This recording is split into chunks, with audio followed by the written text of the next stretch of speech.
Assalamualaikum warahmatullahi wabarakatuh. Berjumpa lagi dengan saya Pringgo Willy Praputra di mata pelajaran IPA. Hari ini pembahasan kita berjudul Pertumbuhan dan Perkembangan Hewan serta Manusia. Seperti judul di atas, hari ini kita akan membahas pertumbuhan dan perkembangan pada hewan dan manusia. Kita mulai dengan pertumbuhan dan perkembangan pada hewan.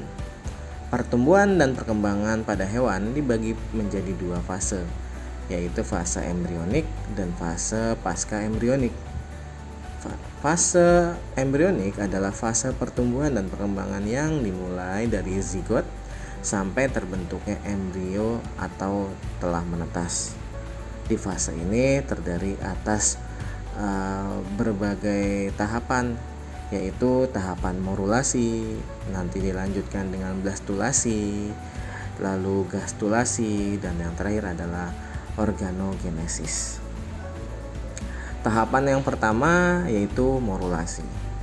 Pada tahapan ini merupakan adalah tahapan yang awal ya, di mana zigot membelah secara mitosit, yaitu dari 2 sel menjadi 4 sel, lalu menjadi 8 sel, dan yang terakhir sampai 32 sel. Nah, pembalahan tersebut membentuk suatu wujud menyerupai buah anggur yang disebut dengan morula. Nah, morula ini mengandung banyak sel hasil mitosit yang akan berkumpul menjadi satu kesatuan.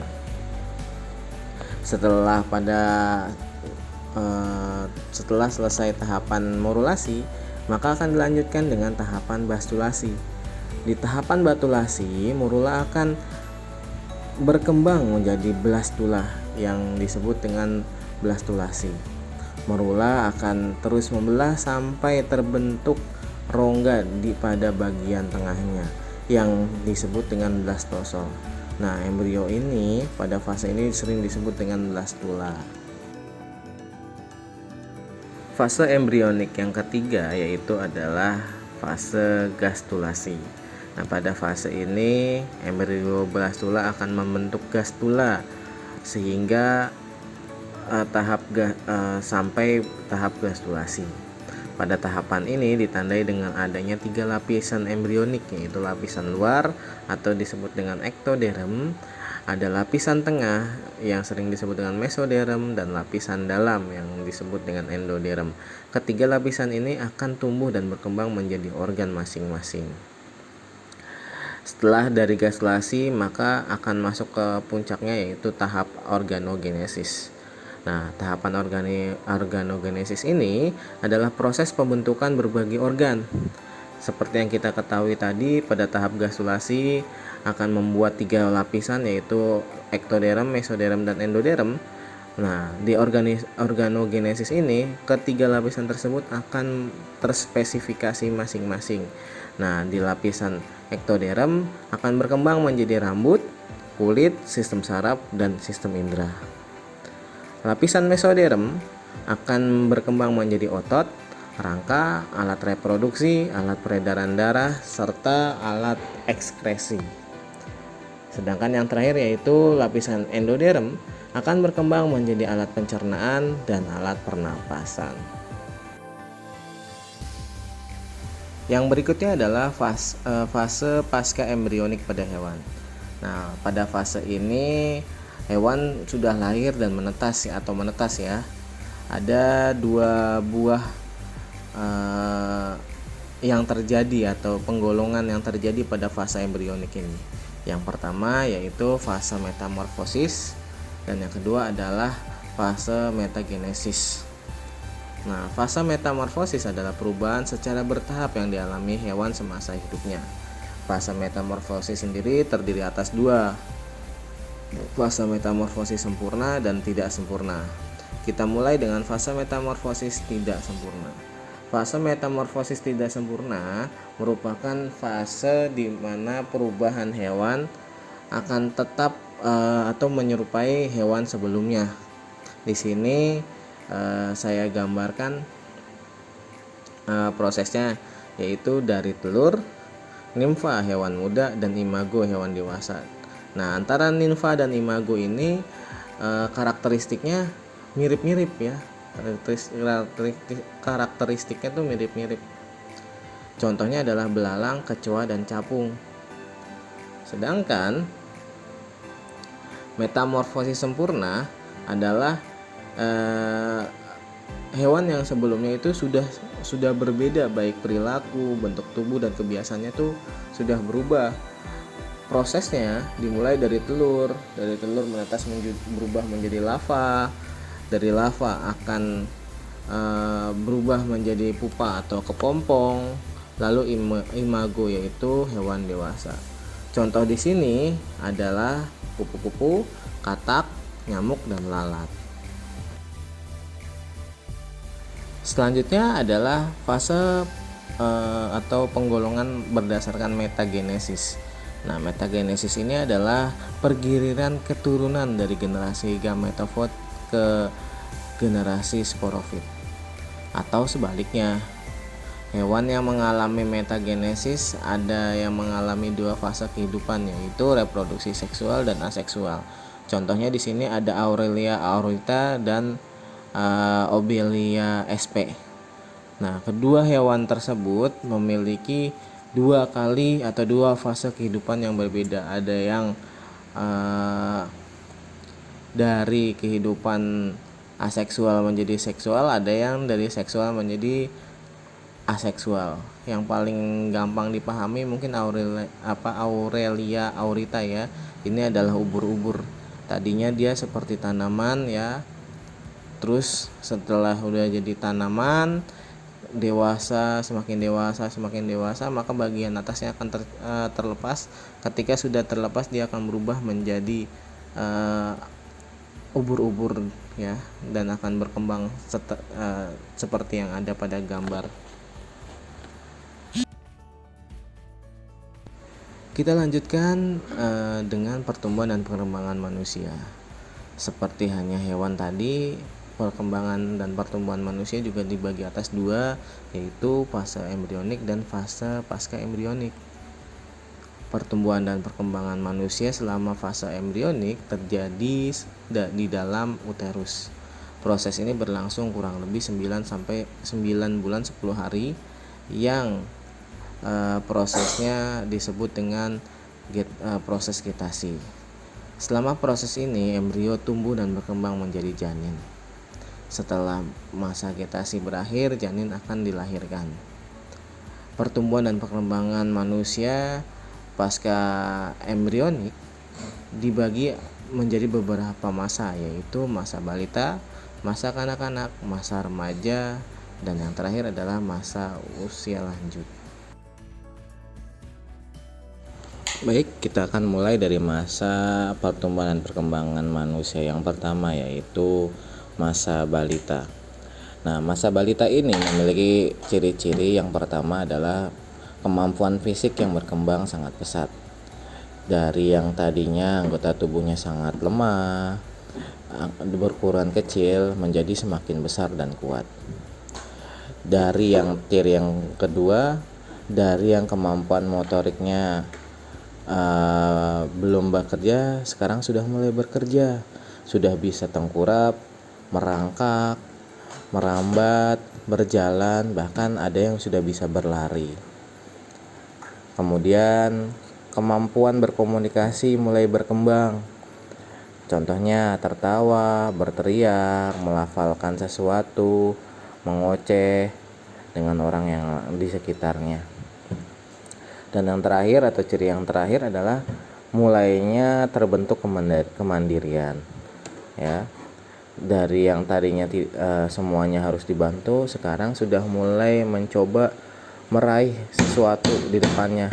Contohnya makanan, minuman, ya, dan yang lain-lain. Nah, semua ini atau pertumbuhan dan perkembangan ini bisa dilihat dengan pengontrolan KMS, yaitu kartu menuju sehat, yang biasanya diberikan oleh bidan atau dokter anak. Masa yang kedua adalah masa kanak-kanak, dimulai dari 6 sampai 10 tahun. Ciri-cirinya yang pertama, mampu merekam dalam ingatan berbagai peristiwa yang terjadi. Jadi di umur seperti ini mereka bisa dengan sangat mudah mampu merekam segala sesuatu. Makanya di sini tolong berhati-hati jika kalian punya adik di umur 6 sampai 10 tahun, maka dia sudah bisa tuh mengingat-ingat apa yang pernah terjadi. Ciri yang kedua adalah mulai menyesuaikan diri dengan lingkungan sekitar. Yang ketiga, memiliki rasa ingin tahu yang besar. Selanjutnya adalah emosi yang berubah-ubah, keinginan untuk memiliki barang orang lain, dan yang terakhir adalah mulai mengenal hal-hal yang baik dan yang buruk. Di sini tadi saya sudah katakan, ciri yang pertama adalah mampu mengingat mampu merekam berbagai ingatan atau peristiwa yang terjadi. Serta ada juga yang memiliki rasa ingin tahu. Nah, disinilah di masa kanak-kanak inilah sering disebut dengan golden age, karena yang pertama dia memiliki rasa ingin tahu yang besar. Setelah memiliki rasa ingin tahu yang besar, juga mereka sudah mampu mengingat.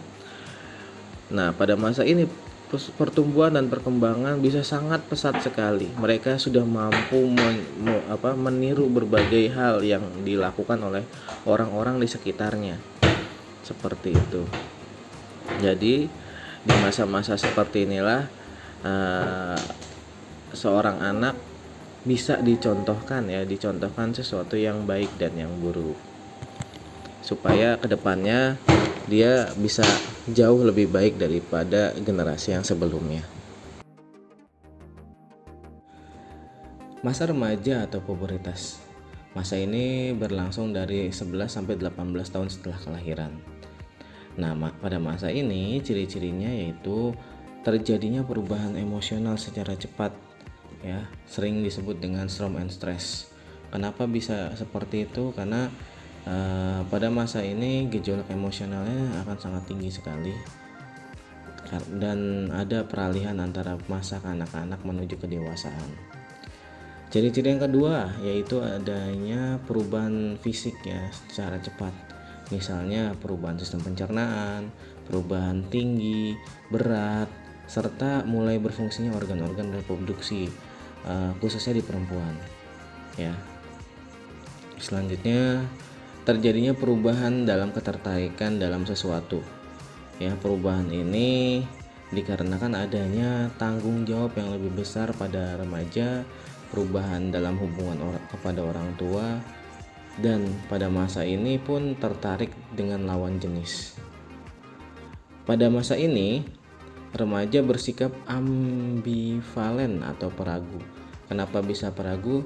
Hal ini dikarenakan para remaja cenderung takut akan terjadinya kesalahan. Selanjutnya adalah suka mencari perhatian orang-orang sekitar. Dan yang terakhir yaitu memiliki sifat imitasi atau senang meniru. Yang sering ditiru biasanya adalah figur atau tokoh yang mereka kagumi. Pada remaja, untuk wanita mengalami perubahan fisik dan psikologis lebih cepat daripada pria. Wanita itu kalau tadi kita bicarakan secara general 11 sampai 18 tahun, khusus untuk wanita biasanya 10 sampai 15 tahun itu sudah mengalami perubahan yang drastis. Sedangkan untuk pria itu 11 sampai 16 tahun, 1 tahun lebih lama daripada wanitanya. Nah, di sini saya sediakan sebuah tabel tabel berisi perubahan fisik dan psikologis antara wanita dan pria. Untuk wanita di sini mengalami menstruasi, suara lebih lembut, tumbuhnya rambut di kelamin dan ketiak, kulit menjadi lebih halus, payudara tumbuh membesar, pinggul melebar dan lapisan lemak bertambah, jakun tidak tumbuh. Sedangkan pria mengalami mimpi basah, suara menjadi berat, tumbuhnya rambut di sekitar kemaluan dan ketiak, kulit menjadi lebih kencat dan otot membesar, dada semakin lebar dan bidang, tumbuhnya kumis dan jambang, serta jakunnya membesar. Masa yang berikutnya adalah masa dewasa. Masa dewasa itu berlangsung dari 19 sampai 50 tahun setelah kelahiran. Nah, ciri-cirinya yang pertama adalah perkembangan otak telah mencapai puncaknya. Selanjutnya telah matang secara emosional, mempunyai rasa tanggung jawab dalam mengambil keputusan, lebih tenang dan matang. Organ reproduksi telah berkembang dengan sempurna. Keadaan fisik relatif stabil, dan yang terakhir adalah orientasi ketertarikan terhadap lawan jenis lebih mengarah pada persiapan berumah tangga dan meneruskan keturunan. Masa yang terakhir adalah masa lanjut usia. Masa lanjut usia ini sering disebut dengan manula ya, umurnya dari 50 tahun ke atas setelah kelahiran. Nah, pada masa ini memiliki ciri-ciri. Yang pertama adalah penurunan fungsi organ tubuh, misalnya berkurangnya kemampuan melihat dan mendengar. Yang kedua, gerakan menjadi lebih lambat karena persendian kaku dan tulang kropos atau osteoporosis. Yang ketiga, tubuh cepat letih dan daya tahan tubuh terhadap penyakit menurun. Yang keempat, kadang bertingkah seperti anak kecil untuk menarik perhatian. Dan yang terakhir, wanita yang telah memasuki masa lanjut usia akan mengalami masa menopause. Artinya berhenti haid karena organ reproduksi tidak mampu menghasilkan ovum yang matang. Nah, sekarang kita membahas tentang faktor-faktor yang mempengaruhi pertumbuhan dan perkembangan manusia. Nah, faktor-faktor tersebut digolongkan menjadi dua bagian besar. Yang pertama adalah faktor internal, yang kedua adalah faktor eksternal. Faktor internal berarti faktor yang berasal dari dalam tubuh manusia itu sendiri atau dari kelahiran. Nah, faktor tersebut contohnya antara lain gen, hormon, ya. Sedangkan faktor eksternal adalah faktor yang berasal dari luar tubuh manusia. Contohnya antara lain nutrien, air, cahaya, oksigen, dan lingkungan tempat dia hidup. Lanjut mengenai hormon. Hormon yang mempengaruhi pertumbuhan dan perkembangan sebenarnya ada banyak sekali. Di sini akan saya sediakan beberapa contoh. Di sini juga saya akan bahas hormon yang berada pada hewan, juga ada hormon yang berada pada manusia. Kita mulai dari hormon yang ada pada hewan. Hormon yang ada pada hewan antara lain ada hormon tiroksin, hormon somatomedin, dan Eddington dan juvenilen ya. Nah, hormon tiroksin berfungsi untuk mengendalikan pertumbuhan hewan. Pada katak berfungsi merangsang untuk metamorfosis. Pada hormon somadin berfungsi untuk merangsang pertumbuhan tulang. Dan hormon Eddington dan juvenilen ya, juvenile berfungsi untuk mempengaruhi perkembangan fase larva dan fase dewasa khususnya pada invertebrata. Sedangkan hormon yang ada pada manusia ada hormon tiroksin, ada hormon somatotropin, ada hormon testosteron, ada hormon estrogen, ada hormon progesteron. Di sini kita mulai dari hormon tiroksin. Hormon tiroksin berfungsi untuk mempengaruhi metabolisme, pertumbuhan fisik, ya, menurunkan kadar kalsium dalam darah dan mempengaruhi pertumbuhan mental. Sedangkan hormon GH atau somatotropin berfungsi untuk merangsang sintesis protein dan metabolisme lemak. Hormon testosteron mengatur perkembangan organ reproduksi, merangsang munculnya tanda-tanda kelamin sekunder pada pria. Hormon estrogen berfungsi untuk mengatur perkembangan organ reproduksi, merangsang munculnya tanda-tanda kelamin sekunder pada wanita. Dan yang terakhir adalah hormon progesteron, berfungsi untuk membantu penebalan dan perbaikan dinding uterus pada wanita. Pada faktor internal tadi kita sudah membahas antara gen dan hormon. Sekarang kita masuk ke faktor eksternal. Faktor eksternal terdiri atas beberapa. Di sini disajikan ada 5 contoh, yaitu nutrien, air, cahaya matahari, oksigen, dan lingkungan. Nah, nutrien adalah sumber energi yang digunakan untuk beraktivitas bagi hewan dan manusia, sehingga kualitasnya mempengaruhi pertumbuhan dan perkembangan hewan dan manusia. Selanjutnya adalah air. Air merupakan faktor penting karena sebagai tempat berlangsungnya reaksi kimia dalam tubuh dan dalam tubuh hewan atau manusia. Memiliki 70% tersusun atas air.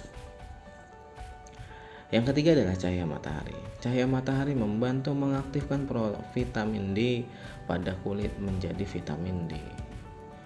Yang keempat, oksigen. Oksigen digunakan untuk respirasi sehingga menghasilkan energi berupa ATP yang digunakan untuk metabolisme pertumbuhan dan aktivitas lainnya. Dan yang terakhir, lingkungan. Hewan ataupun manusia yang hidup di daerah beriklim dingin memiliki jaringan lemak yang lebih tebal daripada hewan ataupun manusia yang hidup di iklim panas. Manusia yang hidup di iklim salju atau gurun atau daerah bertandus memiliki keterampilan hidup yang sesuai dengan lingkungan tempatnya dia tinggal. Baik, sekian pembelajaran kita hari ini tentang pertumbuhan dan perkembangan hewan dan manusia. Saya harap kalian bisa menangkap dengan baik segala sesuatu yang tadi saya katakan. Jika ada yang perlu ditulis, tolong ditulis ya, karena ada beberapa literatur yang saya masukkan di materi ini yang tidak ada di buku kalian ya. Terima kasih juga atas kerjasamanya. Assalamualaikum warahmatullahi wabarakatuh.